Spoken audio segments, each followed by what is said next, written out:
Tu as mis tes plaquettes, tu as fait ton entraînement, tu as poussé fort, tu sors de l'eau et là, tu as un peu mal à l'épaule. Et le lendemain, tu remets les plaquettes, tu pousses encore et là, l'épaule, elle crie un peu plus. C'est pas la piscine qui te blesse, c'est pas le volume, c'est l'outil que tu utilises au mauvais moment, avec le mauvais geste. Mais c'est pas de ta faute, personne t'a dit quand les sortir et quand les laisser dans le sac. Bonjour et bienvenue dans Swim Smart, le podcast qui t'aide à progresser dans l'eau sans ramer dans le vide. Je m'appelle Théo, je suis coach en natation et chaque semaine on creuse ensemble ce qui fait vraiment la différence entre stagner et avancer et comment très facilement, très concrètement, tu peux remettre le plaisir au centre de l'apprentissage de ton entraînement. Et aujourd'hui, j'ai la chance de recevoir Lucas, 27 ans, ancien nageur de haut niveau, éducateur spécialisé, psychopédagogue, coach en natation. Un mec qui entraîne des athlètes et des débutants complets avec la même rigueur. Et, petite spécificité, il a créé ses propres plaquettes en impression 3D, sans élastique, conçues pour tomber si ton geste est mauvais. Et là, ça fait toute la différence. On va parler de ce qui se passe vraiment sous l'eau quand tu pousses sur une plaquette, du timing de respiration que personne t'a jamais expliqué clairement et d'un exercice simple qui va changer la façon dont tu sens ton geste. Si tu utilises des plaquettes, si tu y penses ou si tu t'es déjà demandé pourquoi tu stagnes malgré tout le travail que tu fais, la réponse est peut-être dans cet épisode. Et si tu veux aller encore plus loin, pense à t'abonner déjà parce que ça m'aide et ça aide d'autres nageurs à découvrir le podcast. Et va sur internet swimsmart.fr/209, tu vas y trouver cet épisode un petit peu plus creusé avec d'autres informations, avec d'autres conseils et surtout un guide d'une page très concret, très facile à suivre pour savoir quand mettre les plaquettes, comment les utiliser et surtout, parce que c'est le plus important, c'est ce qui peut t'amener à te blesser, quand les poser. Parce que n'oublie jamais que les plaquettes, c'est le seul matériel qui peut te blesser. Je te souhaite une bonne écoute, à très vite.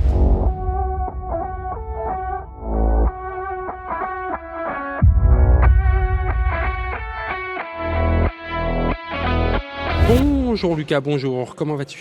Mais ça va bien, et toi Théo, la forme? Ça va, je te remercie. Comme je te disais en off, je suis à Lille, il fait beau, il fait chaud, je suis dans une brasserie. J'avoue que j'ai une bière à la main, donc voilà, on va parler de passion en buvant des bières. Donc, Mais t'as raison, t'as raison. T'as l'utile et l'agréable. Parfait. À chaque début d'interview, j'ai les mêmes questions. Première question, est-ce que tu connaissais Swim Smart avant que je t'interpelle et qu'on prépare cet épisode ou tu l'as découvert avec mes messages? Non, je l'ai découvert avec tes messages, et après j'ai un peu détrifouillé, mais après c'est vrai qu'il y avait des réels que j'avais déjà vus, sans savoir que c'était ça. Donc après en regardant ton profil, je suis retombé dessus, je me suis dit, ah ok, mais j'avais pas fait le lien, forcément, donc on va dire un peu les deux, quoi. J'avais déjà vu avant, mais sans aller plus loin que ça, quoi. Voilà, c'est là où je vois qu'il faut que je travaille ma communication, que je continue de travailler et que c'est un travail de tous les instants. Est-ce que tu peux te présenter pour ceux qui ne te connaissent pas encore, s'il te plaît? Ok, et je m'appelle Lucas Comminges, j'ai dans une semaine 27 ans. Je suis à l'origine sportif, nageur. J'ai été nageur de haut niveau pendant 6 saisons. Et derrière, en termes professionnels, je suis éducateur spécialisé de base, éducateur sportif et psychopédagogue. Voilà, ça, c'est ma vie. Et le reste, pour me présenter et faire du un peu plus large, j'ai une grande sœur et qui fait pas du tout de sport, qui est plus côté littérature. Et moi, j'ai toujours baigné dans le sport parce que difficilement des difficultés à me concentrer à l'école. Donc maman elle m'a dit tu vas aller à la pistoche parce que au niveau c'est un petit peu énergivore. Donc ils m'ont dit bon ben voilà ça peut être pas mal que qu'on te démolisse 4 fois par semaine à la piscine. En gros. Alors, c'est la première fois que quelqu'un présente sa famille. C'est super intéressant que tu prennes le temps de présenter ta sœur. C'est la première fois que ça arrive alors que j'ai pas eu que des fils uniques depuis le début, quoi. Ouais bah après c'est parce que tu sais je me dis est-ce que quand on se présente soi forcément tu sais il y a les gens qu'on aime autour et tout et ma sœur elle est importante et elle m'aide beaucoup dans le projet aussi, c'est pour ça que je pense à elle. Et donc voilà. Donc après le reste, il y a tas de choses à dire sur chacun quoi. Donc mais la sœur c'est important. Ouais, non, mais c'est intéressant et elle te soutient dans ton projet. C'est pour ça en partie que tu es là pour parler de ton projet. Est-ce que tu peux nous le présenter rapidement, s'il te plaît? Alors le projet de base pour faire un petit fil conducteur, il est né parce qu'on est venu me chercher pas mal de fois sur du côté natation. Moi de base j'avais mon petit CDI tranquille du côté éducateur spécialisé, très épanoui dans mon boulot, un tas de missions, un tas de responsabilités. Et en fait, au fur et à mesure, voilà, sur la région paloise, pas grand monde qui fait des choses qui sortent un peu de l'ordinaire. Et donc, on est venu me chercher pour entraîner, de base en tant que simple BNSSA. Donc, attention, hein, les BNSSA ne peuvent pas entraîner, ils peuvent à peine surveiller. Donc, on fait attention, parce que maintenant que je suis formateur au BPGEPS, on fait gaffe. Et Voilà, au si, début, on est venu me chercher pour ça. Et derrière, de fil en aiguille, ouais, dis-moi, pardon. si je peux me permettre, ils peuvent entraîner, mais ils n'ont pas le droit d'être payés. Mais en tant que bénévole, tout le monde peut faire ce qu'il veut en tant que bénévole. C'est pas Ouais, en forcément la bénévole, meilleure des solutions. évidemment, on me payait, c'était ça le problème. Voilà. Non, non. Et tout ça pour dire que tout ça pour dire que de fil en aiguille, j'ai commencé à lâcher un petit peu de l'est du côté de l'éducation spécialisée pour aller un peu plus dans la natation. Et puis j'ai fini par passer mon BPGEPS et j'ai fini par encadrer des clubs le soir. Et de fil en aiguille, j'ai arrêté complètement EduxP et je l'ai fait que en libéral. Et derrière, j'ai mis plus de temps à la natation, donc j'ai créé mon entreprise. J'ai fait des prestats pour les clubs, donc j'ai entraîné pendant un petit moment. Et derrière, du coup, ben ouais, le projet il a grandi. Au début, on appelait ça Lucasco. Donc il y avait des, comment dire, je mettais les choses sur Instagram. C'était juste pour différencier un peu le côté privé du côté pro. Donc j'avais fait une page Insta Lucasco pour déconner un petit peu, pour partager avec les copains, les compètes, les trucs comme ça. Et en fait, au fur et à mesure, il y a des gens qui m'ont demandé de faire des planifications, de faire des entraînements, de les suivre. Et donc, en fait, voilà, c'est ça, de fil en aiguille, en fait, on est arrivé sur qu'est-ce que je peux faire d'autre, qu'est-ce qui m'anime, parce que moi, je réfléchis tout le temps à des trucs farfelus. Et donc, les plaquettes, c'était un truc qui est arrivé, une opportunité avec deux copains qui ont créé leur boîte aussi dans l'assemblage 3D. Et donc on est parti sur ça. Mais en fait, voilà, le projet, c'est un gros truc qui est né de base de la programmation d'entraînement. En fait, moi, de base, ce qui est arrivé avec la natation, c'est que Ahmed Andalousi, qui est du coup un ancien athlète paralympique, m'a demandé, moi, quand j'avais 18 ans, de venir encadrer ses séances de natation. Et donc, moi, j'ai dit, mais je suis désolé, mec, mais moi, je suis pas entraîneur, je connais un peu la natation, mais je peux t'aider, mais comme ça. Et en fait, du coup, au début, j'avais un ratio à 100% jeux paralympiques, qui était pas mal, hein. Pendant quelques années, j'ai entraîné un mec et il a été au jeu. Ça faisait 100% de ratio. Et après, en fait, c'est un peu lui qui m'a donné cette envie, enfin, qui m'a fait me rendre compte que, en fait, je pouvais allier la pédagogie, allier la technicité que j'aimais avec la natation. En fait, le côté EduxP et le côté entraîneur, éducateur sportif, pour moi, il a toujours fait qu'un, et je me suis retrouvé dans ça, en fait. Dans ce truc de créer cette société, enfin, de créer cette entreprise et de m'épanouir à faire tout ce que j'avais envie parce que j'avais pas de chef et rien à demander à personne, quoi. Tu vois ce que je veux dire? Oui, absolument. Mais c'est intéressant parce que ça fait plusieurs fois que j'interviewe des gens et il y a un côté très lié, le très très haut niveau, donc Jeux paralympiques, Jeux olympiques, championnat du monde. Et l'apprentissage, on a tendance à Ouais. séparer les deux mondes, alors qu'en fait, il y a bien plus de ponts entre les deux que ce qu'on veut penser, quoi. Ah ouais, pour moi, il y a encore plus d'enjeux pédagogiques dans le suivi d'un athlète de très haut niveau qu'avec des M1. On pense que voilà, l'athlète de haut niveau, il a ses bagages, il sait faire. Maintenant, il faut juste le gueuler dessus pour qu'il aille plus vite. Mais pour moi, l'alchimie, elle se fait, et la compréhension, elle se fait en analysant bien le sportif, en comprenant ce qu'il veut, ce qu'il souhaite, ce qu'il attend de nous aussi. Et c'est vrai que souvent on le laisse un peu tomber, mais pour moi, ouais, ce côté EduxP, en vrai, il m'a toujours vachement aidé dans l'accompagnement des gens dans l'eau. Et j'en suis toujours beaucoup servi, quoi. Et inversement, quoi. C'est-à-dire que pour moi, je dissocie pas le Lucas qui travaille dans le médico-social et le Lucas qui est au bord des bassins auprès des gens, quoi. Et justement, en quoi ça t'a aidé cette casquette d'EduxP quand tu es entraîneur? C'est une sensibilité, c'est une vision que tu as un peu différente d'un entraîneur entre guillemets lambda? Ouais, en fait, le job d'EduxP, c'est un truc un peu fourre-tout. Où, en fait, on est éducateur spécialisé, mais on est spécialisé dans rien du tout, en fait. En fait, quand on parle de spécialisé, c'est du milieu spécialisé, en fait. Donc, le truc, c'est que moi, j'ai beaucoup étudié l'autisme, j'ai fait un mémoire dessus, je me suis beaucoup formé, je suis passé psychopédagogue après derrière. Et l'autisme, par exemple, c'est un truc très barbare où maintenant on adore mettre tout le monde. Et en fait, c'est vachement intéressant parce que, bon, pour avoir étudié un peu le cerveau, les fonctions exécutives, tout un tas de trucs de planification, etc. Il y a beaucoup de choses chez du coup, on dit les neuroatypiques, il y a beaucoup de choses dont on peut se servir au niveau péda, qui peuvent servir après pour des neurotypiques et qui peuvent faciliter la vie, quoi. Donc c'est-à-dire que moi j'ai toujours été juste moi-même à accompagner les gens sans forcément, toujours en prenant en compte les difficultés, enfin les leviers et les freins de chaque personne dans la compréhension. Et en vrai, c'est surtout, je pense, le côté analyse. En fait, EduxP, c'est analyser, c'est s'adapter Et le métier d'entraîneur, c'est la même chose. C'est analyser beaucoup. Dans un premier temps, il faut pas trop parler, faut analyser, faut laisser faire. Et après, du moment où on sent que qu'il faut franchir le pas, ben faut y aller. Mais c'est une histoire de timing et je trouve que c'est un peu la même idée. Ouais, non, mais c'est intéressant parce que tu as ce côté analyse que trop de gens chantent parce que forcément ça prend du temps, alors que être dans l'action c'est plus rapide et tout.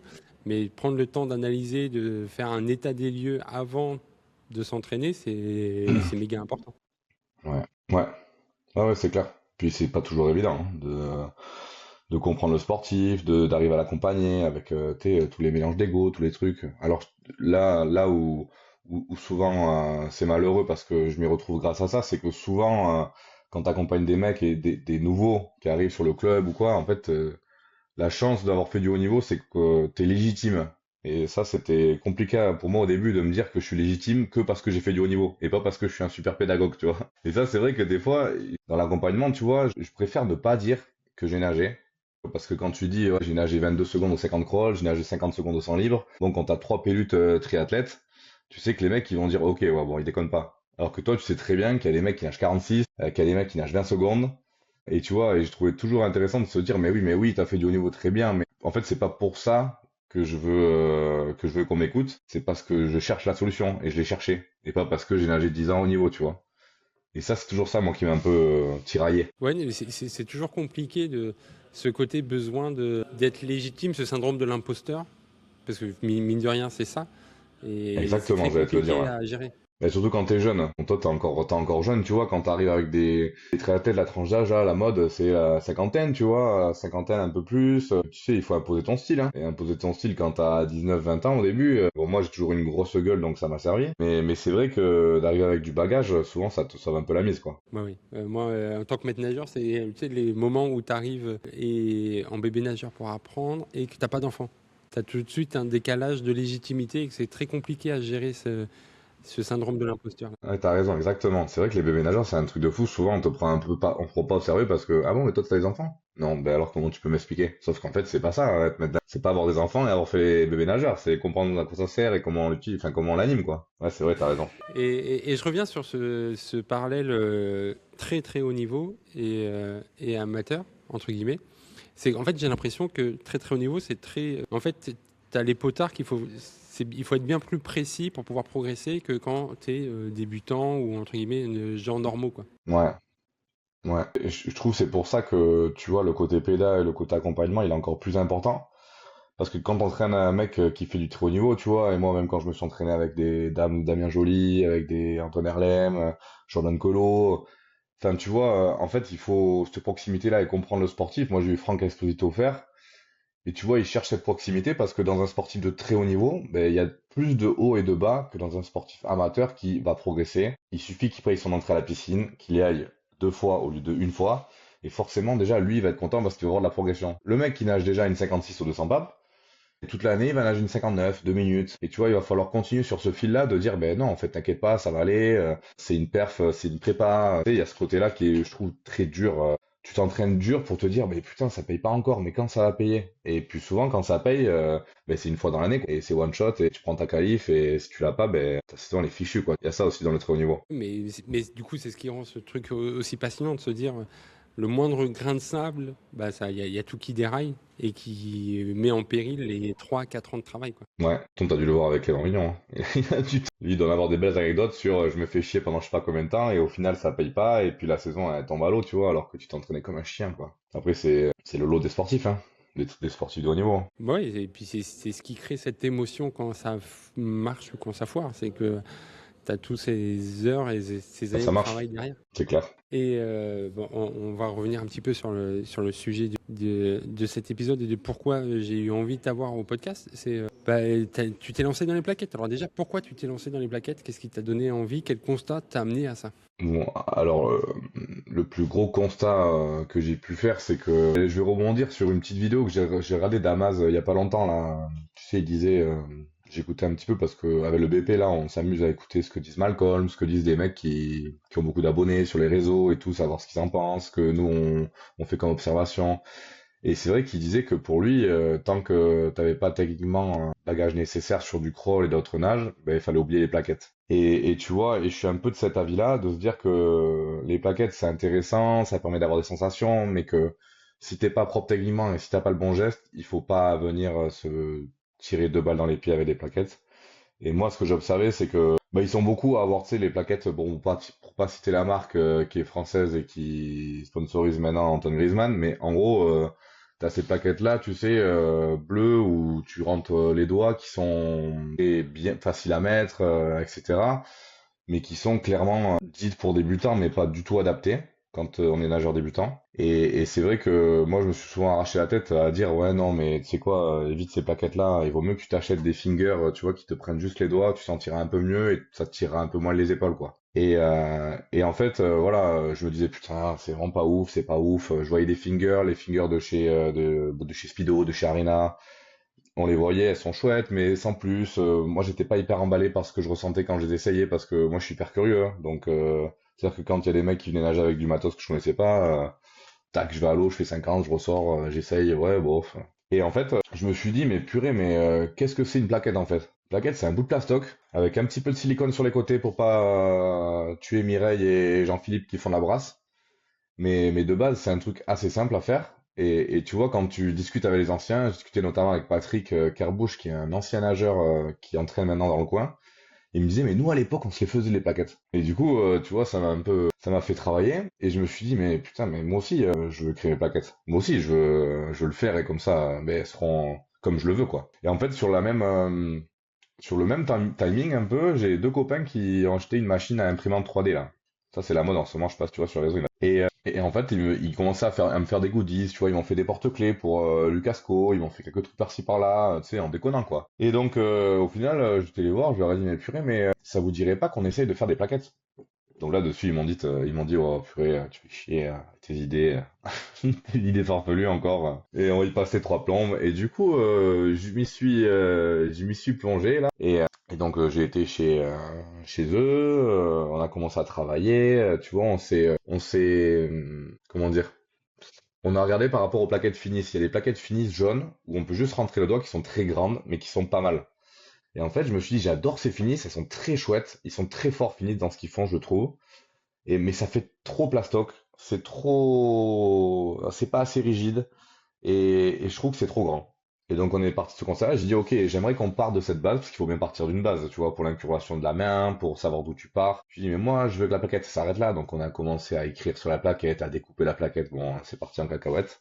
Et au final on a testé, bon pour te montrer, au début, la première qui est sortie c'est celle-là. Je sais pas si tu la vois bien. Ouais. Donc, ça sera sur Mais en gros, elle est YouTube. Donc, sortie comme ça, n'hésitez pas. Ouais. bien épaisse, tu vois. Ouais, c'est pour ça, je m'étais dit, je vais garder les premiers, tu vois, parce que je me suis dit, c'est toujours sympa de garder les premiers trucs. Ça, c'est la première qui est sortie. En fait, du coup, elle était vraiment adaptée que à moi. On l'a fait chauffer avec un décapant, enfin un pistolet décapant, et on l'a mis vraiment à ma forme. Et comme ça, c'était les prémices de, ok, ben on part de ça. Une fois qu'on est parti de ça, on l'a affiné, on a retravaillé, on a mis le logo, je l'ai envoyé. Alors, je l'ai envoyé à un tas de mecs. Je l'ai envoyé à qui? Je l'ai envoyé à Pierre Goudenay, je l'ai envoyé à Jérémy Stravus, Antoine Herlem, Matteo Roba, tu sais, le jeune bien prometteur là. Ensuite, je l'ai envoyé ouais, à Kevin Lasserre aussi. Bon, j'ai envoyé un tas de copains et de mecs que je connaissais de près ou de loin. Et je me suis dit, bah attends, tu sais quoi? Comme ça, moi, j'ai pas envie de passer pour le mec qui crée des plaquettes parce il a tout vu, tout fait. C'est pas du tout moi. Et je voulais que les gens que j'accompagne sur de natation en apprentissage me donnent leur avis et que les mecs qui sortent ou qui sont encore au très haut niveau me donnent leur avis aussi. Histoire de se dire, mais ok, mais là, on a un panel de niveaux très hétérogène. Qu'est-ce qui fait que cette plaquette, elle peut servir aux plus mauvais et aux meilleurs du monde? Et du coup, c'est comme ça qu'après, au fur et à mesure, tu vois, on les a incurvés parce que moi, par exemple, moi et Antoine aussi, quand on nageait en crawl, on avait comment te montrer, en gros, le bout de la plaquette ici qui frottait sur la cuisse. Et du coup, on s'est dit, ok, on va un peu l'incurver. Alors au début, on l'avait découpé, puis après, ça n'allait pas, on l'a incurvé. Et en fait, on est arrivé à une ergonomie un petit peu, je dirais pas parfaite parce que bon, on se la pète pas à ce point, mais une ergonomie quand même assez efficace pour de la natation. Et l'idée, c'était de se dire, ok, ben le but c'est si je fais une erreur, je perds la plaquette. Comme ça, j'exerce toujours de la force vers l'avant. Et deux, je peux transférer la force que je mets en place avec cette plaquette sur de la nage complète. C'est pas un truc, un gros pavé comme ils font les swimrunners là où Moi, ça me fatigue, les mecs, ils nagent, leur plaquette, elle passe à 10 centimètres du nombril, tellement ils peuvent pas aller chercher la profondeur et la densité de l'eau. Et l'idée, c'est de se dire ça, c'était de se dire, ok, je veux transférer la force et je veux que ça soit un indicateur de, de déficience technique, tu vois. C'était moi, les deux trucs qui me tenaient vraiment à cœur. Et au début, c'était vraiment des plaquettes pour moi, hein. Au début, le délire, c'était de me les faire pour moi et d'en faire deux, trois aux copains et basta. Et au final, ben, dans les vents. Voilà. J'ai créé Swim Smart, pareil, pour dire c'est pour un ou deux copains. Et puis voilà, maintenant c'est le podcast numéro 1 en natation. Donc Voilà. généralement, quand tu fais un truc juste pour toi et tes potes, bon Chez ses signe copains. que c'est un bon produit. Et alors, Ouais, toi, déjà, tu mets du cœur et j'ai mis du cœur, ouais. Vas-y, dis-moi. j'ai plein de questions déjà. Tu regardes pour ta formation BP ce que fait Malcolm, ce que font les autres influenceurs en natation qui sont très compétents. J'espère qu'il y a Swim Smart aussi dans Ouais. le lot. Ouais. Après, je te dis, on a regardé les plus connus. Après, on essaye de. En fait, on est guidé par le. C'est eux qui choisissent un peu les vidéos, les trucs. Que nous, après, on va chercher, on regarde. Parce que moi, j'essaye de leur amener le fait que tout est flexible et que tout se justifie, tu vois. C'est-à-dire que si t'as un mec qui fait je sais pas moi, un 25 avec une planche à la place du pull boy, mais s'il me le justifie, c'est ok. Et c'est pareil avec les scolaires, et c'est pareil avec le tatouage. Tant que c'est justifié et que c'est cohérent, moi, je dis, il faut y aller, quoi. C'était une petite boutade et voilà. Et donc ça sera mon indicateur de réussite. Si tu as mon critère de réussite, c'est un jour dans ta formation, tu cites Swim Smart, c'est que non mais plus C'est que les sérieusement, étudiants t'auront trouvé et voilà, t'auront mis en avant sur le diapo. c'est ça. C'est que j'aurais réussi. Non mais plus sérieusement, Parfait. on en parlait en off. Je pense que les plaquettes, c'est un des accessoires les plus courants. Je pense que très vite ça vient et c'est le seul qui peut blesser, contrairement aux autres. Ouais, ouais. D'où l'intérêt de le faire intelligemment et de savoir à quel moment l'utiliser. Donc toi, quels sont tes conseils? À quel moment on doit utiliser une plaquette? Moi, dans un premier temps, ce que je mets en avant quelqu'un qui vient soit se perfectionner, soit apprendre, c'est les plaquettes, pose-les et achète-moi des palmes. Ça, c'est mon premier critère parce que les palmes, pour moi, c'est un super outil quand tu es débutant parce que tu peux pas faire de grosses erreurs. C'est-à-dire qu'il y a tellement de distance, donc déjà, tous les mecs qui poussent comme ça en faisant des battements parce ils ont appris la brasse en premier, mais déjà, le fait d'avoir les palmes, boum, ça recentre le truc, ok, tu fais des battements. Il y a trop de gens, malheureusement, qui viennent à la piscine apprendre à nager et j'ai plaquette, j'ai poule, d'accord, et c'est tout. Mais non, moi je préférais que tes palmes, poules, les poules, il y en a à la piscine. Donc arrêtez d'acheter des poules et des planches, achetez des palmes. Tu vois, là, le mec, c'est revendicateur. Achetez des palmes tous ensemble. Et, et moi, les plaquettes, en vrai, en fait, du moment où on peut sentir que le trajet, il est respecté, c'est que ça évite les nages en S, tu sais, les grosses nages en S qui passent sous le ventre, etc. Tout ce qui fait que ça amène des tensions sur les longs biceps, sur les dorsaux, tu vois, sur les petits muscles un petit peu fragiles, tu vois, le long biceps, c'est quand même fragile, surtout chez les nageurs, la coiffe des rotateurs, les trucs comme ça. Du moment où le geste, il est pas maîtrisé, les plaquettes t'oublient. Quand tu commences à maîtriser, là, tu peux les mettre, tu peux t'amuser avec. Mais en fait, c'est très, tu vois, pour moi, c'est très individuel. C'est le fait que je dise, bah vas-y, mets les plaquettes ou les mets pas. Il y a des mecs qui nagent déjà avec et ils font n'importe quoi. Mais tu peux les inclure plus facilement. Les mecs qui les ont jamais mises, là, je fais l'effort vraiment d'attendre que ce soit réellement le bon geste. Surtout, je parle surtout sous l'eau, hein, parce que le geste, le retour aérien, bon, voilà, on sait que c'est joli, un retour coup de haut, etc. pour être bien relâché. Mais ce qui se passe et ce qui fait vraiment mal, c'est ce qui se passe sous l'eau et comment on appuie, quoi. Donc ouais, j'essaie d'être patient avec les plaquettes et je priorise les palmes, quoi, à fond. Les palmes à fond. Et justement, enfin, moi, c'est un truc que j'aime bien avec les plaquettes, c'est que ça accentue si tu as un défaut. Tout de suite, tu vas sentir la plaquette qui fuse. Et toi, c'est ce que tu as essayé de mettre en faisant que la plaquette, elle tombe si jamais l'appui, il est pas bon. Exactement.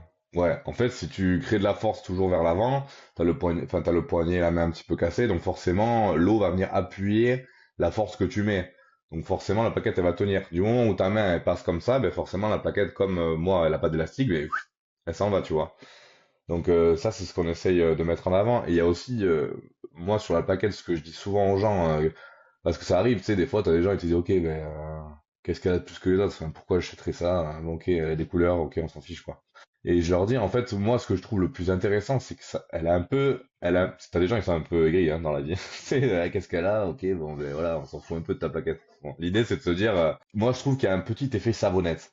Je m'explique. En fait, quand t'appuies, je trouve qu'elle est tellement rigide, cette plaquette, et tellement à la forme de la main, que si tu exerces de la force sur le côté, que tu lèves un peu, mais t'as vite cette sensation de savonnette, c'est-à-dire qu'en gros, ta main, elle fuit, et tu te retrouves avec la plaquette n'importe où, et tu sais pas trop où t'es. Au niveau visuo-spatial, tu vois, tu sais pas trop repérer ta main, tu sais pas trop... Mais cet effet savonnette, je trouve intéressant parce que tu dois être hyper précis dans le trajet, et cet effet rigidité là, ça amène le fait de, ok, ben ouais, en effet, je tracte pas dans l'axe, tu vois. Et ça, c'est pas évident de ressentir avec des grosses plaquettes, parce que les grosses plaquettes, tu vas tirer, ça va t'amener en avant. C'est un peu comme le nageur, souvent on essaie d'expliquer que tu te déplaces par rapport à l'eau, et c'est pas toi qui pousse l'eau, c'est toi qui t'appuies sur l'eau pour avancer. Et en gros, avec les grosses plaquettes, ben, dans tous les cas, tu vas avancer. Même si t'es une grosse chips, et que tu passes à 10 centimètres de la surface, et la plaquette est tellement grosse que tu vas aller vers l'avant, tu vois ce que je veux dire? Ouais, mais c'est intéressant parce que c'est, comme je l'ai dit tout à l'heure, c'est le seul accessoire qui peut te blesser. Quels sont les signes avant-coureurs, avant d'aller jusqu'à la blessure? À quel moment les gens doivent se dire, bah, on va peut-être poser les plaquettes parce que là, ça va pas. Signaux, ils peuvent écouter pour savoir qu'il faut poser les plaquettes parce que ça va pas avant que ça soit trop tard. Ok. Ouais, en général, le premier signal, déjà quand on est nageur et qu'on a pris cher, moi je trouve que le premier indicateur c'est à l'échauffement t'as mal à l'épaule. Le premier 50, t'as une douleur à l'épaule.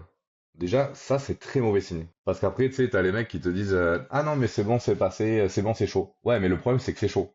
Et que quand ça va être froid, à mon avis, tu vas chanter. Donc le premier indicateur, c'est les premiers mètres. Si t'as mal à l'épaule, si tu sens que bon, ça tire, bon, c'est pas bon signe. Et après, c'est toujours pareil.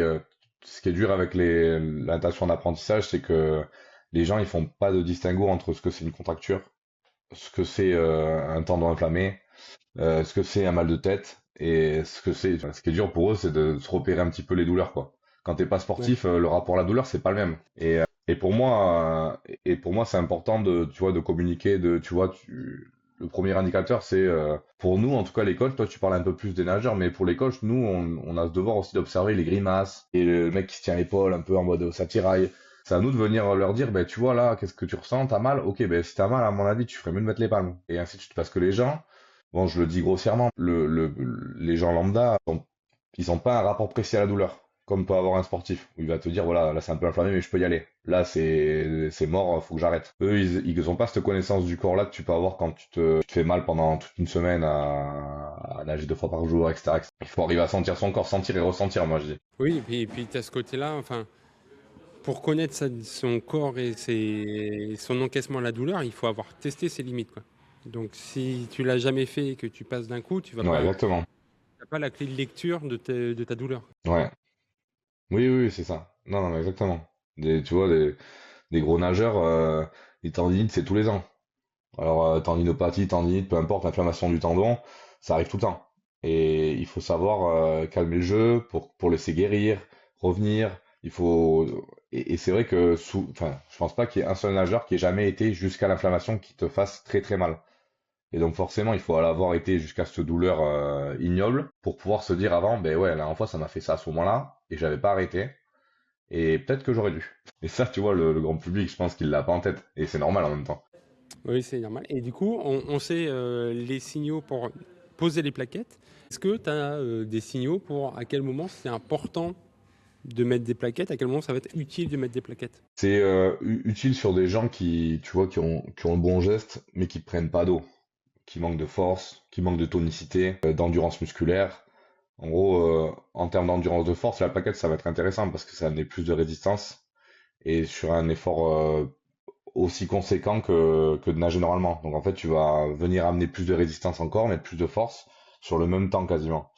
Donc là, là, c'est intéressant de les mettre, c'est parce que ben, ton trajet est bon et donc tu peux venir travailler sur ta puissance et ton geste encore plus précisément. Après, on va pas se mentir, le matos et tout, moi je trouve que c'est très surcoté hein, en natation. Tu vois, ça permet aussi de varier parce que bon, il y a 4 nages, c'est chouette, hein. Il y a 4 nages, mais il y a qu'un bassin de 50 quoi. Donc il faut aussi varier l'effort, il faut aussi varier les sensations et pour faire ce travail de force là, les plaquettes elles sont nécessaires. Ouais. T'as aucun mec qui fait du sprint, qui fait du 100, du 200, du 1500, du 10 bornes, peu importe. En natation, tout le monde met des plaquettes parce que tout le monde a besoin de travailler son endurance de force et euh, retarder le moment où ça brûle et où on craque et où on prend plus d'eau. Le but, c'est de le retarder le plus possible. Ok, donc je nage, j'ai un geste qui est correct, j'ai de l'amplitude, je gère la position de mon coude, mais je sens Ouais, que j'ai pas les appuis que je pourrais progresser en termes ouais, d'efficacité d'un geste. ouais, c'est ça. Et en termes sensoriels, tu vois, ça peut porter quelque chose aussi. Tu vois, j'ai du mal à sentir mon geste, j'ai du mal, tu vois, on peut faire un peu d'analyse vidéo. Moi, je le fais des fois en direct avec, boum, je mets la caméra sous l'eau, direct, tu vois, sur tablette, je montre aux gens, je dis, tu vois, là, le coude, il part derrière. Donc forcément, c'est normal que tu prennes pas d'eau parce que c'est la main qui guide et qui va jusqu'au fond et tu fais une extension triceps. Là, tu vois, t'es pas dans cette configuration-là, donc peut-être qu'avec les plaquettes, tu sentirais un peu mieux le trajet de ta main et de ton avant-bras sous l'eau. Je trouve que c'est un petit peu de... Il faut juste venir... En fait, c'est un sport, je fais que dire, c'est un sport sensoriel, c'est un sport sensoriel, mais parce qu'il faut... Nous, moi, ce que je fais beaucoup en tout cas, et nous, ce qu'on fait en général, c'est qu'on va venir éclairer, mettre de la lumière sur un truc qui sent pas, ressent pas et visualise pas. C'est-à-dire que l'athlétisme, tu cours. Alors oui, c'est très technique. Vraiment, la course à pied, on court pas 9,58 en s'entraînant juste en courant. Mais quand tu baisses ton regard, tu vois l'entièreté de ta foulée, tu vois ce qui se passe. En nageant, le fait d'être à l'horizontale, mais tu peux pas venir regarder ce qui se passe devant, ce qui se passe dessous, et ce qui se passe à gauche et en bas. Et donc forcément, et puis c'est pas terrestre non plus, donc on dépasse un fluide, enfin il y a tout un tas de paramètres qui viennent éclairer le fait que il faut être éclairé. Ça passe par un regard extérieur, et donc le regard extérieur c'est la caméra pour sous l'eau, parce que des fois, moi j'ai pas la vision X, hein, je vois pas à travers l'eau ce qui se passe. Il y a l'outil, il y a l'outil technique, et il y a nos yeux, ce qu'on peut voir, ce qu'on peut observer. Et en général, je pense que tu penses comme moi. C'est un peu comme quand tu dis, les gars, faites un 25 bras tendus. Ça, c'est affolant de se dire que c'est impossible pour les gens de finir le 25 et de te dire, tu leur dis t'es pas bras tendu. C'est impossible que le mec te dise pas, ben si, j'étais bras tendu. Mais parce que c'est trop compliqué de se visualiser bras tendu quand on se regarde pas et quand on sait pas ce qu'on fait. Je t'entends pas du tout là. Pardon, excuse-moi, si j'appuie pas sur le bouton, ça marche pas. Je te disais que j'avais fait un épisode avec C'est bon. une photographe Ah subaquatique voilà. et je lui disais, bah voilà, j'ai fait des culbutes toute ma vie, donc j'arrive à dire si je suis bien placé, si j'ai mon corps dans l'espace, si j'y arrive, mais je me suis jamais vu faire une culbute. C'est un truc, il n'y a pas cette vision-là. Donc, pour moi qui passais des heures à nager, je l'ai ce schéma corporel.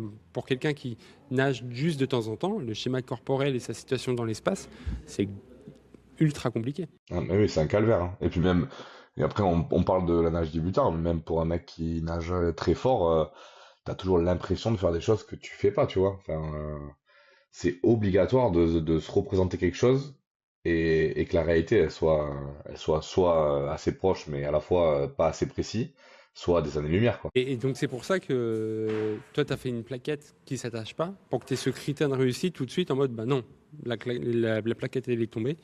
Donc, c'est que le geste, il n'était pas bon. Ouais, ce critère de réussite là, pour moi, il est important. Et tu vois, au-delà de ça, c'est intéressant que tu parles de ça parce que je fais que dire aux gens, tu sais, les gens, ils ont l'habitude d'être maintenus, et moi, il y a que le majeur qui... je te prends la commande qu'on a eue là, tu vois, ça, c'est les réels réels. En gros, t'as que le majeur qui est maintenu dedans, tu vois. Tu passes que ton majeur.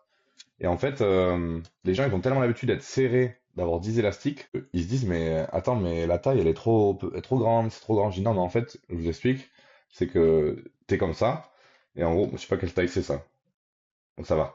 Donc en gros, tu passes le doigt, et en fait, il faut que quand tu mettes le doigt comme ça, que tu tendes le doigt, et bien en réalité, ça doit partir. Et tu vois, ça, c'est ma taille. Et en fait, quand tu vas venir exercer de la force, ben là, elle bougera plus. Et c'est un peu ça que j'essaie d'expliquer aux gens, c'est que en fait, vous devez sentir qu'elle est trop grande. Il doit y avoir du jeu, parce que si le but c'est de se rendre le doigt tout bleu, il n'y a plus d'intérêt à ce que l'indicateur des réussites soit celui-là, quoi. Et du coup, on a vu qu'il fallait pas forcément prendre les plaquettes dès le début. À quel moment ça devient intéressant?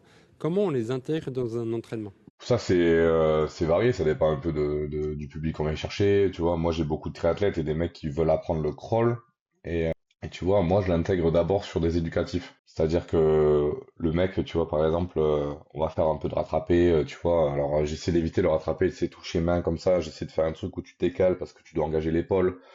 Donc il y a des trucs sur lesquels je m'appuie pas du tout, tu vois, le rattrapé classique, j'y vais pas dessus. Mais tu vois, sur beaucoup d'exercices, je fais beaucoup de rattrapé cuisse, histoire de sentir l'engagement de l'épaule, etc. Et tout ça, je le démarre avec la plaquette. Et souvent, c'est rare que je commence à initier les gens à la plaquette sans qu'il y ait les palmes. Souvent, je vais mettre palme plaquette, faire des exercices en palme plaquette. Et si je vois que c'est cohérent, si je vois que la personne est à l'aise, Au fur et à mesure, je vais y aller sur la plaquette seule. Mais c'est assez rare. C'est-à-dire que souvent, je démarre par les éducatifs avec la plaquette palme.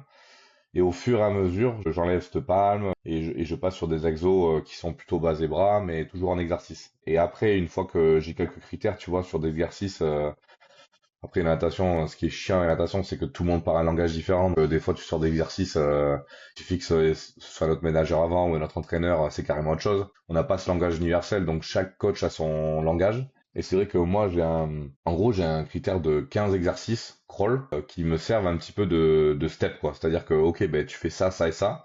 Et à partir de là, j'estime que techniquement, et au niveau coordination et au niveau force, t'es complet.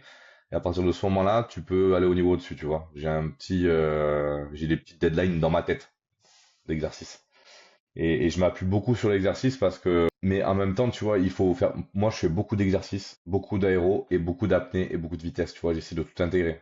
Il y a beaucoup de mecs, tu vois, j'ai travaillé avec beaucoup de triathlètes qui viennent et qui te disent, ben moi, quand je viens, je mets les plaquettes poules et je fais 2000. Ok, tu vois, et si je prends le travail des zones, tu vois, notamment avec la Fédé, ils ont bossé récemment avec le 5x2. Je sais pas si tu as vu les formations là. Récemment, il y avait une formation de la FFN.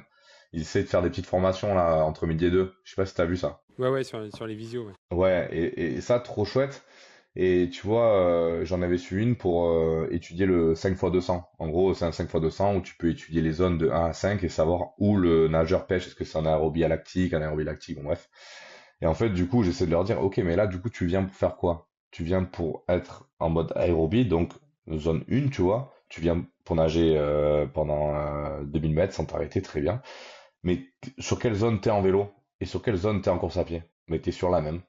Donc en fait, tu peux rester chez toi sur ton canapé, ça changera pas grand-chose. C'est là où c'est important d'avoir une vision globale et une vision pertinente et que chaque sport amène une spécificité de travail pour que ça soit cohérent, quoi. Ouais, j'ai un truc qui me marque de me reconnecter au studio. Reconnect ou Exit Studio. Moi, je vois que tu es connecté, que je suis en train de t'enregistrer. Ça te fait ça des fois?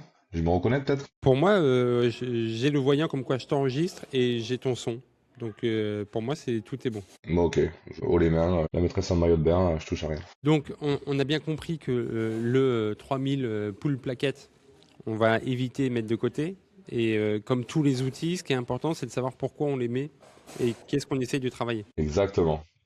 Ouais, exactement. Moi, j'essaie vraiment d'être dans cette démarche de demander aux gens de conscientiser ce qu'ils font, quoi. Ok, mais essayer de comprendre, c'est pour ça que je bosse aussi avec des phases, tu sais, j'essaie de découper le crawl en 4 phases, pour que les gens ils comprennent que d'abord tu casses le coude, le catch qu'ils adorent là sur les réseaux, après tu déplaces l'eau, après tu pousses jusqu'à derrière, et après tu reviens sur un retour relâché, tu vois. Et ces exos-là, pour conscientiser un petit peu la nage, ils sont super importants, du coup, comme on dit, pour un sport qui est hyper sensoriel, quoi, et qui est presque uniquement sensoriel. Bah tiens, j'en profite de t'avoir et que du coup, tu as regardé, t'as regardé un peu tout. Il n'y a pas longtemps, j'ai fait un épisode sur quelle est la question qu'on doit se poser quand on nage. Et moi, je disais que la question qu'on doit se poser quand on nage, la première, après il y en a d'autres, mais la première, c'est l'orientation de ta paume de main. Que c'est ça la première brique. Alors, est-ce que tu es d'accord avec ça ou est-ce qu'il faut que je change de métier?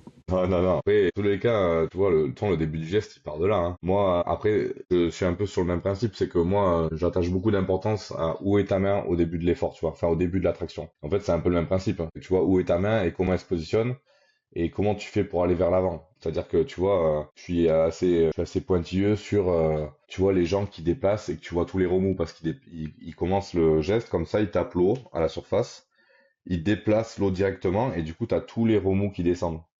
Et donc, je suis assez pointu aussi sur le fait de se dire, ok, tu vas chercher loin devant, et il faut que tu places ta main à ça de la surface, et tout ça pour un mouvement continu, tu vois. Donc, ouais, moi aussi, c'est un truc que je pourrais dire, tu vois. Bon, bah ça me rassure. Je vais continuer encore quelques épisodes de podcast. On va essayer Bon, de je pense faire. pas que tu as donné mon approbation pour ça, hein, à mon avis. Mais ça rassure toujours parce que c'est vrai Heureusement. que sur les réseaux, tu entends tellement de choses bien, des choses moins bien, des choses un peu différentes. Et c'est vrai que ça fait toujours bien d'avoir pas l'approbation, mais de dire qu'il y en a d'autres qui pensent comme moi, ça fait forcément du bien, quoi. Qui pense comme toi.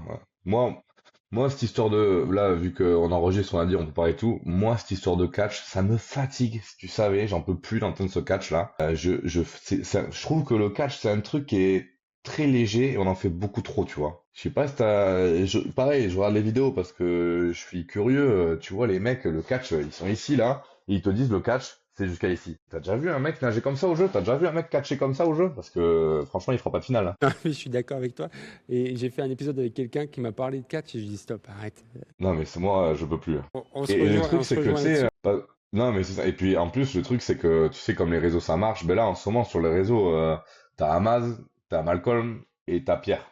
En gros, Pierre Coaching que moi, je connaissais pas avant. Et en vrai, en fait, ça vient de tous les côtés. Et les gens, hein, tu vois, le grand public, alors c'est plutôt les, allez, je me le fais en mode sans filtre, c'est plutôt les vieux qui sont sur Pierre Coaching et qui amènent ce truc de catch un peu exagéré, tu vois. Et moi, je fais que dire, tu vois, si la natation c'était le catch, moi je vais arrêter, je vais arrêter. C'est comme ce que tu disais, moi je vais arrêter de suite. Enfin, il faudra qu'on trouve un métier qu'on pourrait faire tous les deux, mais je suis d'accord avec toi. Enfin, moi, c'est ce qui m'irrisse le poil, c'est quand tu vois des vidéos en mode le geste parfait, ce que tu dois faire pour nager vite.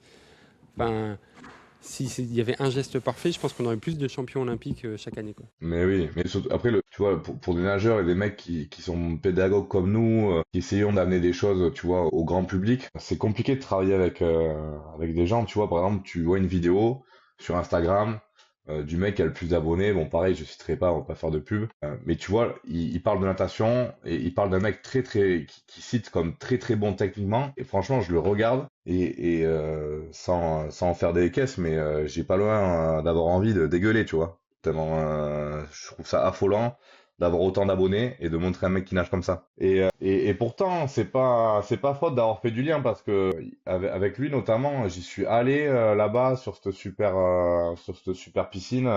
J'y suis allé et je lui ai montré que, tu vois, même sans être champion olympique, de la vraie natation, c'est pas un mec qui nage comme ça et surtout le monde pas à 100 000 personnes, quoi. Ça, moi, ça me fatigue.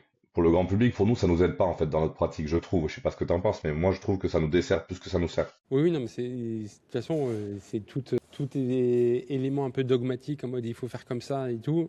Pour moi, c'est qu'on va pas dans la bonne direction, quoi. Mais oui, enfin, je trouve que c'est pas assez ouvert. Tu sais, il faut ouvrir les valves, hein. Où tu regardes Lormanodou et tu regardes, je sais pas moi, Camille Muffin, tu regardes le crawl, tu regardes le 200 libre, c'est pas la même nage, c'est pas la même natation. Enfin, tout le monde y trouve son midi à 14 heures. Enfin, tu vois, tout le monde y trouve son truc, quoi. Ouais, au moins quand je dis des bêtises, moi j'ai pas 100 000 personnes qui me suivent, donc c'est pas très grave. Mais du coup, je reviens au nageur qui a bien été patient sur le moment où il prend ses plaquettes pour pas se blesser, et c'est important.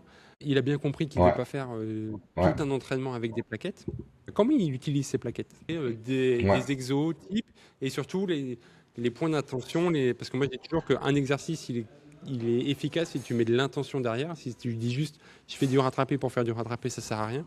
Il faut vraiment un questionnement, une intention derrière. Moi, j'ai un exo qui est devenu un peu ma marque de fabrique que j'essaie d'enseigner le plus possible. Tu vois, je vais essayer de te le montrer là en, en vidéo. On va passer pour des glands, mais c'est pas grave. Mais en fait, les plaquettes et tout, je trouve intéressant pour plein de choses. C'est-à-dire on parlait du trajet et tout, c'est une chose. Mais tu vois, pour moi, ce qui pose le plus problème dans la natation chez les débutants, c'est la respiration. Donc, c'est assez simple à voir. T'as 10 mecs dans une ligne qui nagent comme des pieds. Tu leur dis, OK, on va faire des 25 crawls avec pull boy aux chevilles, sans respirer. OK, ça marche. Et là, tu les regardes et tu te dis, ouais, ils sont pas si mal en fait. Et là, tu te dis qu'en fait, les déséquilibres, ils viennent quasiment tous de cette respi qui est bien pourrie et qui n'est pas du tout maîtrisée. Ouais. Et donc, ce que j'essaie de mettre en avant, c'est cet exo-là que je mets tout le temps. Et en fait, je l'ai appelé le opposition 3 secondes. En gros, le but, c'est de rester avec une main devant et une main à la cuisse, tu vois. Donc, tu regardes le fond. Tu comptes jusqu'à 3 en faisant des battements. 1, 2, 3. Et là, tu vas venir amener celle-ci en même temps que tu tractes. Donc, tu amènes celle-ci en même temps que tu tractes. Donc, c'est super. Tu te retrouves de l'autre côté, en opposition, du coup, avec l'autre main derrière, l'autre main devant. Et ce que j'essaie d'apprendre aux gens, c'est de timer la respiration. Et donc, je leur demande, ils sont comme ça. Poum, 1, 2, 3. Ils changent de côté. Donc, ils ramènent ceci en même temps qu'ils tractent. Et je leur demande là de respirer, poum, et de remettre la tête. Et là, de recompter 3 secondes. Et en fait, ce moment-là où ils se retrouvent à finir le geste sans ramener là, parce que d'habitude je ramène là, mais là on me demande de rester là et rentrer la tête avant de rentrer le bras. Ça demande quand même de dissocier pardon, vachement la tête des épaules. Et ça, les gens, ils n'y arrivent pas. C'est-à-dire que ils respirent, ils font ça, ils attendent que le bras revienne. Sauf que du coup, la main de devant, elle a aucune intention de te projeter vers l'avant, elle a juste l'intention de te garder la tête hors de l'eau. Et du coup, cette main, elle tombe, la main de devant, elle tombe, et l'autre, quand elle revient, eh ben, il n'y a plus personne. Et en gros, ça, sur la nage débutant, moi, pour avoir analysé je sais pas, des centaines de bonhommes. Et ben je leur dis, mettez les plaquettes, on va bosser cet exo-là, comme ça vous allez sentir la force que vous mettez. Et en même temps, on va travailler ce timing qui est hyper important de la respiration. Je sais pas si je l'ai bien expliqué, mais en tout cas, j'ai mis du cœur, hein. Tu t'es investi et t'as mimé. Et là, moi, je t'ai imaginé en maillot de bain. Mais j'ai l'impression que les gens, ils se focalisent sur le timing d'inspiration, sur le bras qui est en dehors, et qui, du coup, comme il est en dehors, sert à rien, plutôt que de se concentrer sur le timing inspiration et bras qui recherche l'appui devant, quoi. J'ai l'impression que c'est ce regard qu'il faudrait modifier pour se Exactement. dire, je comprends comment ça se passe, et donc c'est à ce moment-là que je dois inspirer parce que tu as la main qui compense, quoi. Exactement. Moi, je suis vachement, tu vois, tout à l'heure, tu parlais de ce truc-là où toi, tu mettais vachement en avant le fait d'orienter la main de façon à ce que on se projette vers l'avant. Et moi, si je pense que s'il y avait vraiment un truc sur lequel je cassais souvent les pieds aux gens, c'est le timing. Timing, timing, timing. En gros, pour moi, tu vois, le fait de changer de côté là, boum, tu dois te servir de cet élan-là pour respirer et rentrer la tête une fois que tu as respiré. Je fais que leur montrer les gens, mais tu vois, quand on fait l'analyse vidéo, je mets sur pause et je dis, tu vois, là, t'as respiré. Mais si t'as respiré, pourquoi tu rentres pas la tête? Plus rien à faire d'autre, ta tête. Et tu vois, et tu te rends compte assez vite parce qu'au début, je faisais ça sans me rendre compte que, en fait, il y avait d'autres facteurs. Mais en fait, les gens, ils comprennent pas déjà qu'il faut souffler avant d'inspirer. Et souvent, ils sont encore en train de souffler alors qu'ils ont la tête hors de l'eau. Ce qui fait que du coup, ben, ils passent beaucoup de temps à l'extérieur. Ils prennent parfois plusieurs inspirations. Et ça, tu vois, c'est un truc, le timing, en fait, c'est timing plus anticipé. Je leur demande d'anticiper le moment où ils vont respirer. Et ils doivent anticiper, c'est-à-dire souffler avant d'arriver à la respirer. Et du moment où ils ont respiré, pouf, Ouais. ils rendent la tête. Parce que sinon, le bras de devant, le pauvre, il va servir à garder la tête hors de l'eau, mais il fera pas du crawl, quoi. Il fera de la flottaison. Voilà, donc tous les nageurs qui ont l'impression qu'ils tombent dans l'eau avant d'avoir fini l'inspiration, c'est que niveau timing, ils sont pas encore tout à fait au point et que sans doute ils prennent l'inspiration trop tard ou que l'expiration est pas assez complète et du coup ils ont besoin de plus de temps pour inspirer. C'est ce timing-là Ouais, qui est à retravailler, quoi. ouais, exactement. Ouais, ce timing-là, pour moi, il est très très important. Et c'est lui qui va venir construire un petit peu une certaine forme de continuité dans le geste. Parce que si t'as pas cette continuité, ça devient pas du crawl. Ça devient une nage qu'on connaît pas, qui est pas codifiée, quoi. Et ça vous rassure de ne pas être le seul Mais tu entraîneur vois, à pour revenir sur ta mettre question de base, parce qu'à chaque fois, ça a coupé, j'ai pas entendu. T'as dit, j'ai pas l'impression d'être le seul entraîneur qui, et après, j'ai pas entendu. qui met un point important à ce timing, parce que plus que je sais pas respirer, je pense que c'est plutôt je ne sais pas quand respirer, quoi. Ouais, c'est ça, c'est ça. Je pense que il faut vraiment faire comprendre aux gens qu'il y a tout un processus avant de respirer et toute une anticipation à mettre en place et à comprendre. Parce que quand tu demandes, tu vois, le mec qui finit sa longueur, tu dis, ok, ben toi, quand tu prends ta respiration, qu'est-ce que tu fais? Je sais pas. Ben ouais, mais moi, je vais te demander de refaire un 100 mètres et d'arriver au mur et de me dire qu'est-ce que tu fais une fois que tu as respiré avec ta bouche, avec ton nez, qu'est-ce que tu fais? Je pense que je souffle par la bouche. Ben moi, je suis sûr que tu souffles pas par la bouche. Et tu vois, et les gens, ils ont du, tu vois, ils s'arrêtent pas sur des trucs comme ça, alors que tu vois, ça reste quand même des éléments essentiels dans un sport où tu peux pas respirer quand tu veux, quoi. Euh, mais j'ai l'impression que ce qui est important quand on fait des exos avec des plaquettes, donc c'est d'une, donner de l'intention et de savoir ce qu'on travaille, ça on l'a déjà vu, mais c'est surtout d'après le reproduire rapidement en nage complète sans plaquettes. Ouais, ouais, 100% d'accord. Moi, j'essaye, à chaque fois, je fais que dire aux gens, tu vois, à Antibes, par exemple, à Antibes, il y a une sorte de, pas de malédiction, je dirais, mais tu vois, c'est un peu, tu vois, j'ai gardé des trucs un peu de partout, et quand je nage à Antibes, j'ai gardé deux choses. C'est qu'on commence quasiment toujours par 200 au choix. Je me demande pas pourquoi, j'adorais ça quand je suis arrivé. Quand je suis arrivé à Antibes, j'adorais le fait que Franck, il dise, allez, 200 au choix. Ça, c'était trop je sais pas, j'avais des étoiles, alors que je savais qu'on allait se faire défoncer après, mais ce 200 au choix, il m'émerveillait, tu vois. Et ça, je l'ai gardé, et purée, et tu vois, je savais plus ce que je voulais dire. Attends, on parlait de quoi, déjà? Redis-moi. Sur le fait que tu adorais les 200 au choix et que c'était primordial et que fallait faire un éducatif et après le retranscrire en nage complète. Oui, voilà. Allez, voilà, c'est ça que je veux dire. Tu vois, je m'éparpille. Je suis un vrai TDAH, moi. Et en fait, à la fin, il y avait interdiction de mettre du matos. C'est-à-dire que les derniers mètres, c'était une sorte de malédiction. C'est-à-dire que c'est interdit de finir un entraînement avec du matos. Et tu vois, et quand j'avais 17 ans, je me disais, bon, ils sont cons, les mecs, ils nous font chier pour rien. Et en fait, j'ai compris que c'était plus une philosophie, tu vois. De se dire, mais en fait, tout ce qu'on fait, c'est pour mettre en place des choses sur la nage complète, sur ta nage, ta vraie nage, le jour de la compète, t'auras pas de matos. Et moi, je trouvais ça complètement nul de faire ça, et je me suis dit, les mecs, ils sont psychorigides, qu'ils en peuvent plus. Et en fait, je me suis dit, c'est une vraie philosophie, et au-delà de l'idée sur le moment même, c'est une idée globale de se dire, mais non, fait, pourquoi je mets des choses en place? Je mets des choses en place pour nager vite, et nager vite, c'est en combi, avec lunettes, bonnet, mais sans matos. Et tu vois, et ça, j'y fais attention et je l'ai gardé près de moi en me disant que dès qu'on fait un exercice, si derrière on fait pas de nage compète, qu'on n'a pas le temps, que je l'ai pas prévu et tout, c'est pas possible. C'est impossible qu'il y ait un éducatif et qu'on essaie pas de le mettre en place sur la nage compète. Pour moi, c'est inconcevable. Ouais, non, mais je suis totalement d'accord avec toi. Et puis ça me fait très plaisir parce que tous les nageurs que j'accompagne et quand j'étais coach, les 5-10 premières minutes, il n'y a pas de consigne justement.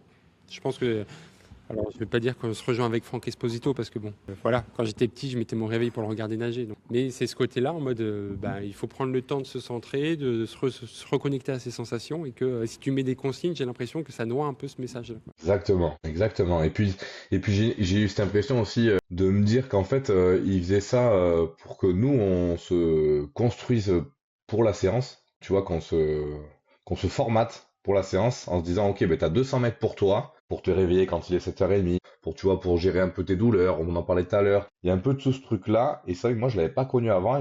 Donc, quel conseil tu as à donner à des gens qui hésitent à prendre des plaquettes? Quel conseil concret? À prendre mes plaquettes, il faut pas hésiter. À prendre des plaquettes, le conseil que je donnerais, c'est déjà de pouvoir avoir un œil extérieur. Si on peut avoir, tu vois, un maître nageur qui traîne, demander si la technique est bonne, si au niveau de l'appui, ça semble cohérent.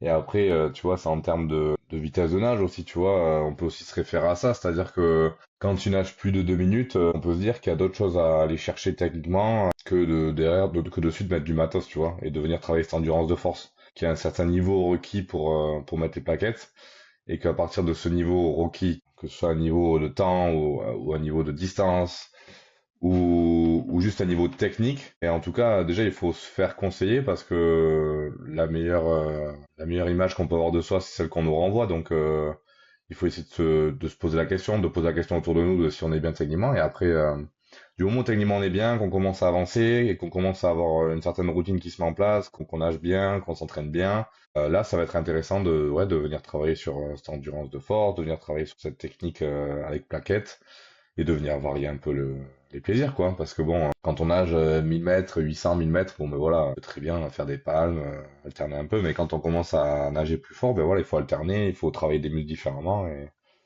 et un peu comme dans tous les sports, quoi. Hein. Enfin, c'est-à-dire qu'au rugby, ils s'entraînent pas pendant 2 heures à faire des passes et des plaquages, quoi. Ils font du travail un peu plus spécifique. Ben, c'est la même idée, quoi. Ouais, c'est comme si on fait du cyclisme, on n'a pas forcément besoin de la roue pleine carbone derrière tout de suite, quoi.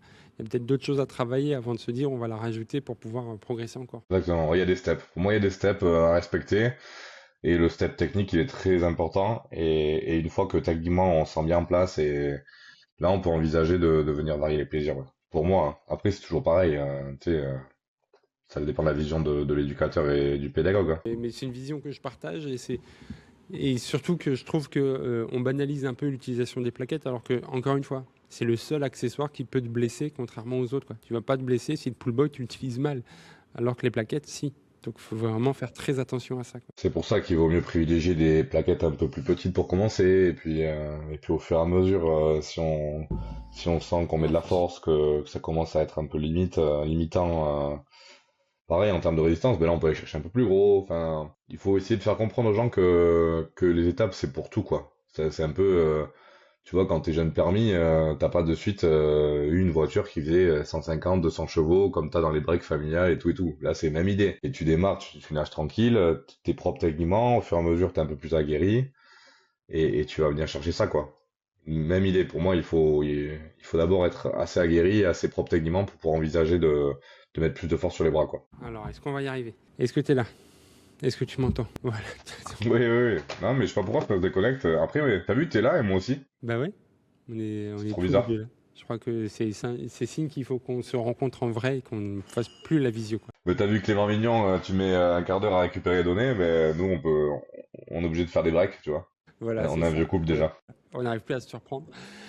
Non, mais pour clôturer ça, faites attention aux plaquettes. Je mettrai en description ton site internet. Alors, Ouais. j'ai pas encore testé les plaquettes parce que t'es un peu sous l'eau en ce moment, donc j'ai pas pu les tester. Mais quand il y aura moyen, j'y Ouais, ça va testerai se et je te calmer, mettrai ça sur va un se retour. calmer. Je pourrais te les envoyer, ouais. Non, mais c'est bon signe, hein, de toute façon, c'est là, mais c'est vrai que c'est une solution de facilité parce que c'est très à la mode et c'est très dit un peu partout de prendre des plaquettes, mais faites-le avec pertinence et surtout avec progressivité au fil du temps et pas tout d'un coup, quoi. C'est bien résumé. Parfait.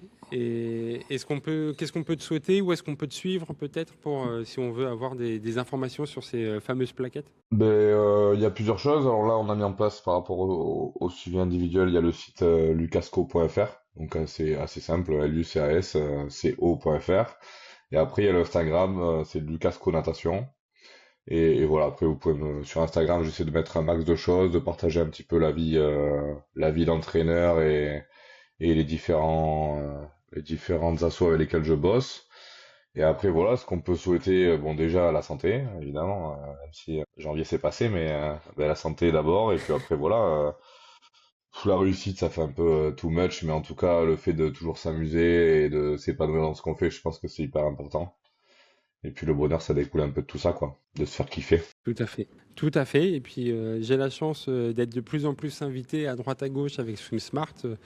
Là, je vais aller au Luxembourg dans pas longtemps, puis Marseille, puis Monaco, puis Lille. Enfin, Trop cool. voilà. Donc, quand j'irai de ton côté, au plaisir voilà, d'échanger encore. C'était un échange passionnant. Merci beaucoup, Lucas, pour ton temps et pour tout ce que tu fais pour la natation en général, Ouais, parce que très chouette. c'est Merci à important toi. d'avoir ce genre de C'est gentil, merci à toi. Merci aussi, hein, du coup, on va se remercier mutuellement pour ce qu'on apporte à la natation, un peu de reconnaissance pour les mecs qui sont dans l'ombre. Voilà.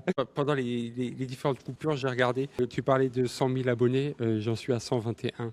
Donc, c'est pas encore un petit step à Ah, passer. voilà, il te manque quelques zéros, mais voilà, hein, c'est une histoire de zéro. Hein. C'est ça. Et plus sérieusement, bravo. Et puis, hâte d'échanger en vrai. Et c'était passionnant. Et puis, encore plein d'autres questions sur plein d'autres thèmes. Donc voilà. Et puis, j'ai vu que tu organisais des stages dernièrement. C'est la semaine dernière ou il y a 2 semaines, le jour où on enregistre, Ouais, où tu étais en stage. ouais, c'est ça. Là, j'ai mis un petit pied sur la cité verte d'Ajetmo, qui est un bassin de 50 qui est peu connu, mais qui fut autrefois un lieu qui accueillait des athlètes olympiques, parce que bon, il y a une piste d'athlétisme, c'est une grosse structure. Il n'y a pas de club, mais il y a beaucoup de stages. Donc j'ai mis un petit pied là-bas, c'est dans les Landes, c'est pas très loin de Pau, hein, c'est à 40 minutes. Et là maintenant, on va essayer de proposer un stage à Pau, au sein même du stade nautique où je bosse avec les autres assos. Et donc ouais, le but les stages, c'est toujours des moments très très conviviaux où j'essaie d'apporter un petit peu ma technicité et ma vision de voir les choses. Et voilà, avec des intervenants, Isaac qui est kiné, il y avait aussi Ahmed du coup qui est paraplégique mais qui est surtout préparateur physique et ancien athlète olympien. Donc voilà, j'essaie de proposer des choses qui sortent un peu de l'ordinaire. En gros, c'est l'exigence du haut niveau pour tout le monde. Un grand merci, Lucas, pour ton temps. C'était passionnant. Et puis, on se voit très vite. Et puis, allez le suivre sur Instagram. D'abord, abonnez-vous à SwimSmart. Avec grand Après, plaisir. allez le suivre sur Instagram, c'est important. Ça donne de la force, de la confiance. C'est ça. Et voilà, Respecter n'oubliez pas que l'ordre. tout ce que vous voyez, c'est du contenu gratuit, mais qui coûte à ceux qui le font en termes de temps, d'énergie et d'euros. Donc, c'est important de... Voilà, c'est votre petite pierre, un petit like, ça fait toujours plaisir et c'est gratuit pour vous. Voilà, donc la connexion était compliquée, il y avait un délai, j'avais l'impression d'être dans les journaux télé. C'était en duplex très loin et et Ouais, il y avait ce décalage. C'était une expérience intéressante à vivre. ouais, c'est ça. C'était un petit peu décalé, mais bon, on est un peu décalé aussi, hein, il faut. Hein. Un peu de flexibilité. Bon, C'est ça. super. En tout Je cas, je te souhaite une... remercie pour le temps que t'as passé à m'écouter et pour l'échange. Eh ben, avec grand plaisir. Et puis, je suis persuadé que, vu la richesse de cet échange, que c'est le premier d'une longue série. Donc, à très, très vite. Allez, à très vite, ciao. Merci.